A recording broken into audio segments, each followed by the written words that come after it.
As we enter this last couple of weeks of 2021, there's a topic that I want to talk about that may seem a little off, but it really is tied to this process we always have at the end of years of reviewing the last year and then trying to decide how we're going to move forward into the next year, looking forward with positivity and possibility. And that topic is around legacy. And the topic of legacy has been something that has been forefront for me for many, many years. And I think it's become even more pointed as I've gotten older, as I left corporate and started building this business, as I've talked to more and more leaders over time. And it really came to the forefront in a conversation I had with someone last week who actually redid my roof, owns his own roofing company, and who will be a guest on the Rutledge Perspective radio show. And I hope you'll tune in for that.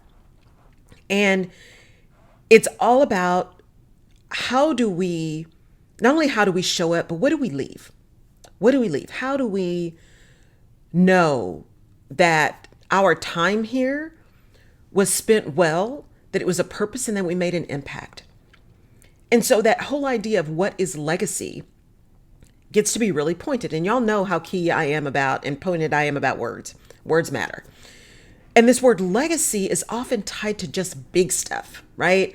Famous athletes, big institutions, Notre Dame football and Georgetown basketball. And if we look at Howard and Morehouse and Spelman and Magic Johnson and Larry Bird and, all of these big names.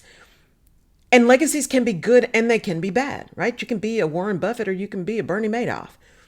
You can make big impacts like a Mackenzie Scott, taking really tough situation and making it into something beautiful in the impact she's making by just giving away all of this wealth in places that can further make an impact, right? That's a legacy.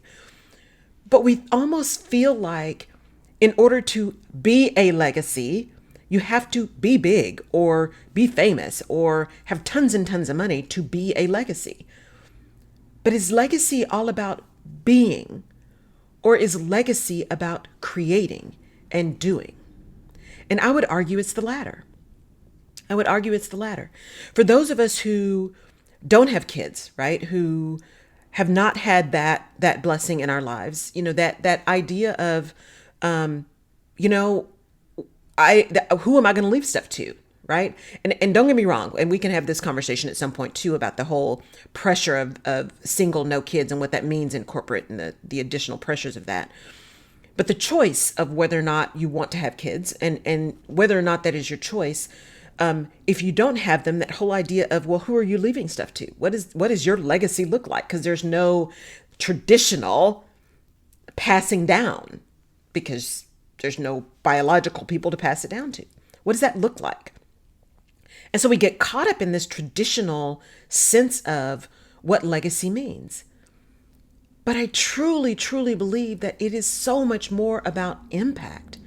I grew up with parents who said, even if you have nothing, if you have a good name, you have everything, right? And that's not to say that money isn't important. You have to have money in order to eat, right? To put clothes on your back, to pay your bills, all of these kind of things. Money is a necessary thing to have. But you don't have to have all the money in the world. And that's a whole different discussion as well, right? But money is important. So I'm not being so naive as to say we don't need money, because the world is built on that. But your legacy isn't just about money or how much money you have or how much money you spend. Your legacy is about what you leave behind, the impact you have made. Those people who come up to you and say, oh my gosh, you have no idea. I saw you 20 years ago and you said XYZ, and that really changed the trajectory for me. That's legacy, right? When my dad passed away in 1996, it was really tough. So this time of year is really, really difficult for my family. All holidays are, actually. We've had some pretty significant losses at holidays. But one of the things that happened after my father passed away was there were all these people. I mean, like, we'd come out of the woodworks. There was all the ugly stuff too about, you need to be having his funeral in a gym. We're not doing that. But there were other things that came up for people we didn't even know. We got an amazing letter from someone who said, I just heard about Mr. Rutledge passing away. When I was at Permian, I was, really not doing well. I was about to get kicked out of school. Things weren't going on well at home. But he saw me and he pulled me into his office and he talked to me about what was going on and what I could be doing different and that I had value. And he really turned my life around. He saw me when nobody else saw me. That's legacy. That's legacy. Leaving a spirit of the world is not just about you and the world doesn't revolve around you and that everyone has value. My dad had these buttons that he would wear all the time that said, all kids can learn. All kids can learn. And he believed that you didn't have to be quote unquote brilliant. You didn't have to be the one that made the best grades on every test. All kids can learn. And if you're an exceptional educator, you can educate all kids, right? Not just the AP kids. And so that's a legacy. I think about my mom and who is a retired surgical nurse and is fantastic at that. And at one point she started teaching, she taught for 20 years and taught surgical technology.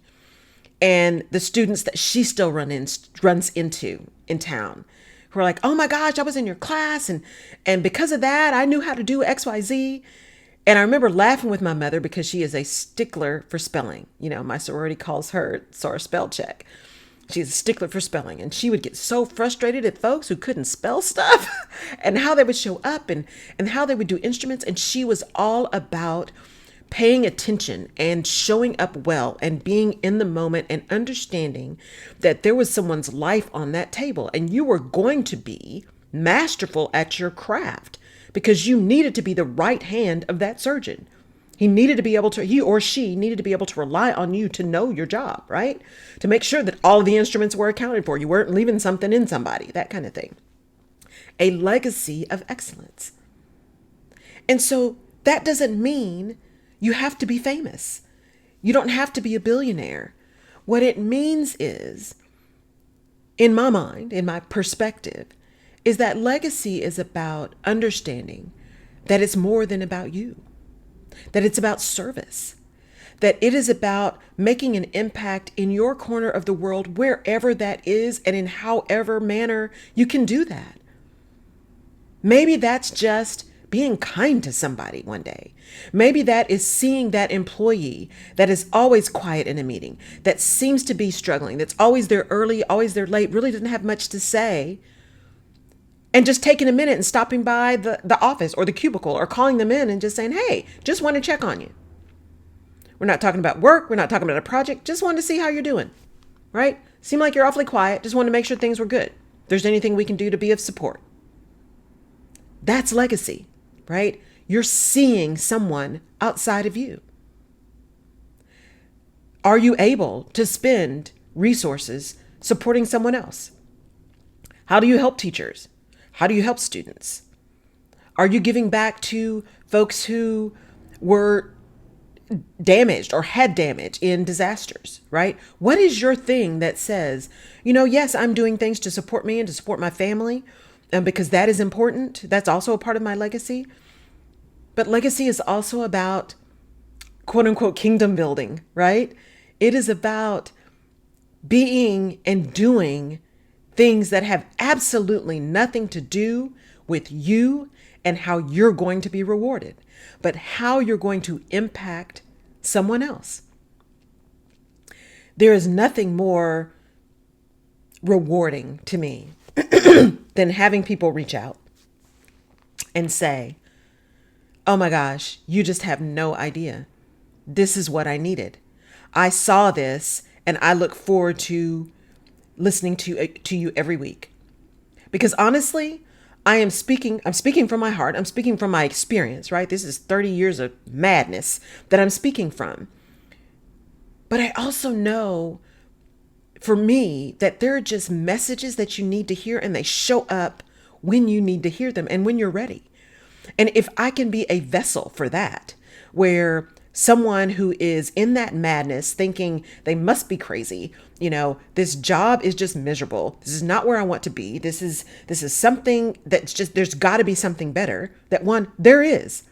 And two, you have a choice.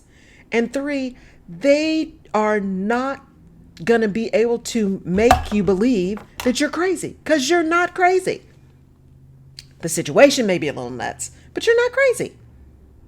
You have agency. You have choice. You have the ability to decide if, how, when, where you're going to show up. That's all within your purview.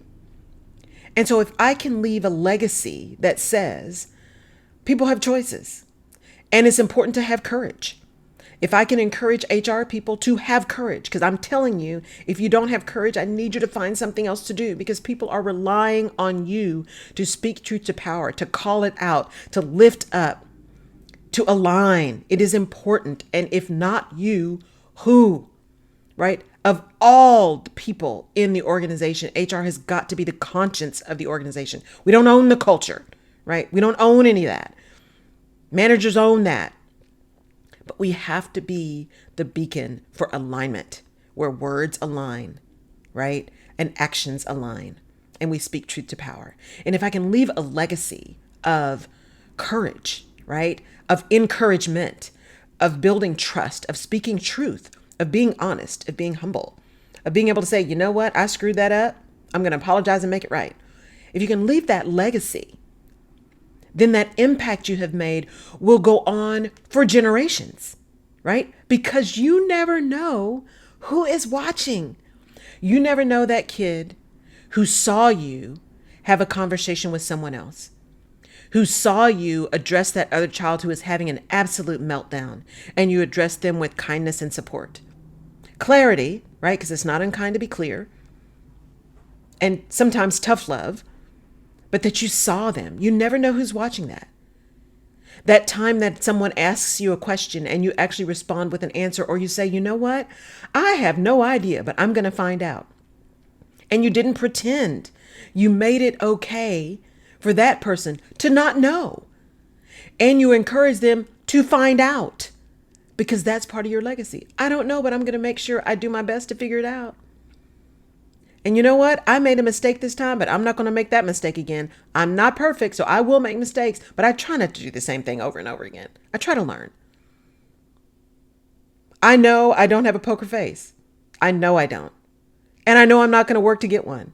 But I also know that words matter, and words have impact, and words have power. So I try to manage the words that come out of my mouth and the tone that I use, because I know how that impacts. Leaving a legacy of forthrightness, a legacy of integrity, a legacy of a willingness to dig in, a legacy of going through deep, deep valleys and then just coming out the other side. Legacy is about impact. Legacy is about living into your purpose and serving others. And if you have big dollars and big name and all of that, to whom much is given, much is expected. Keep doing that. Keep building that legacy. But for those of you who are not on that end of the spectrum, and for those of us who are not on the end of the spectrum, that doesn't mean that you don't have a legacy and can't build one. And yours can be just as powerful in your corner of the world. So as you end this year and start thinking about what you want to do for 2022, start thinking about the legacy you want to build. What's it going to look like? Who is it going to impact? How big is it going to be? How incredibly impactful are you going to make it? Because we all have the opportunity to be a legacy and to create one that makes an impact for years to come. Thank you so much for tuning in to the Rutledge Perspective. As always, I so appreciate it. And I really, truly hope that you have a fantastic holiday. If you're celebrating Christmas, Merry, Merry Christmas to you. I hope you get some rest. I hope you rejuvenate. I hope you get energized for 2022.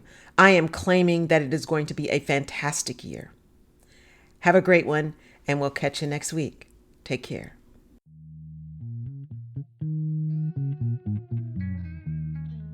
You've been watching The Rutledge Perspective. Thank you for tuning in. If we have given you a different perspective, or if you've learned something new that you hadn't thought about before, please subscribe to the Rutledge Perspective Podcast where you get your favorite podcasts, and give us a like on iTunes or Google Play or Stitcher. We really appreciate it. And your feedback is important as well, as we use that to inform our next episodes. You can also head over to my website, laurelrutledge.com, and download a freebie called Where's My Mojo that can really help you get out of your rut or maybe talk you back off that ledge of frustration. You can also find previous episodes of the Rutledge Perspective on laurelrutledge.com. I really appreciate your tuning in. Thank you so much, and we'll see you next time.